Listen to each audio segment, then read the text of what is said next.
আশ্বিনের শারদ প্রাতে বেজে উঠেছে আলোকমঞ্জিত ধরণীর বহিরাকাশ। নমস্কার, শুভ Mahalaya and welcome back to my new blog. আমি আজ ঘুম থেকে উঠেছিলাম প্রায় ভোর 4:15। অ্যাকচুয়ালি গতকালই প্ল্যান হয়ে গেছিলো যে আমরা সবাই মিলে মহালয়ার দিন সকালে ঘুরতে বেরোবো। তো মোটামুটি 5টার মধ্যে রেডি সেডি হয়ে বেরিয়ে পড়েছিলাম। তারপর হাই রোড থেকে আমাদের সাথে জয়েন করলো নন্দিতা আর অমরজিৎ।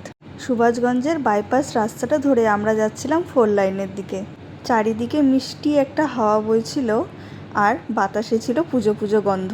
8 থেকে 80 আমরা কিন্তু প্রত্যেকেই এই 5টা দিনের জন্য সারাটা বছর ধরে অপেক্ষা করে থাকি।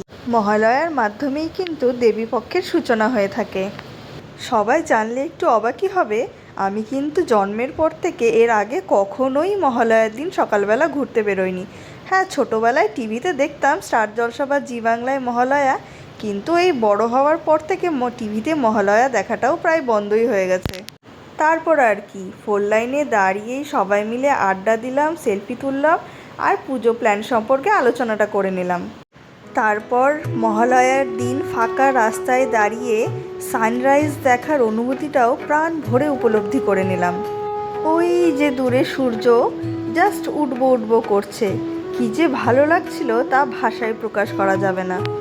তবে মহালয়া থেকে পঞ্চমী পর্যন্ত মায়ের আসার অপেক্ষাটাই যেন বেশি আনন্দের। রাস্তায় ভিড় কিন্তু জমজমাট ছিল, সবাই কাশফুল তুলতে ব্যস্ত। বেশ আশ্চর্যজনকভাবেই এই কাশফুল কিন্তু পুজোর আগে আগেই দেখতে পাওয়া যায়। আমিও দেরি না করে সুরজিৎকে বললাম আমার জন্যও নিয়ে এসো। ও তো একটা একটা করে তুলছে আর আমার হাতে দিচ্ছে।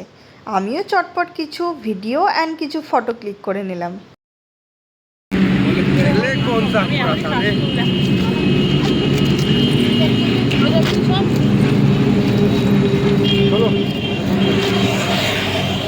বেজে উঠেছে আলোকমঞ্জিত ধরণীর বহিরাকাশে অন্তরিত মেঘ। তারপর অনেকটা পথ গিয়ে একটা চায়ের দোকানে বসে রিল্যাক্সে বসে সবাই মিলে চা খেলাম।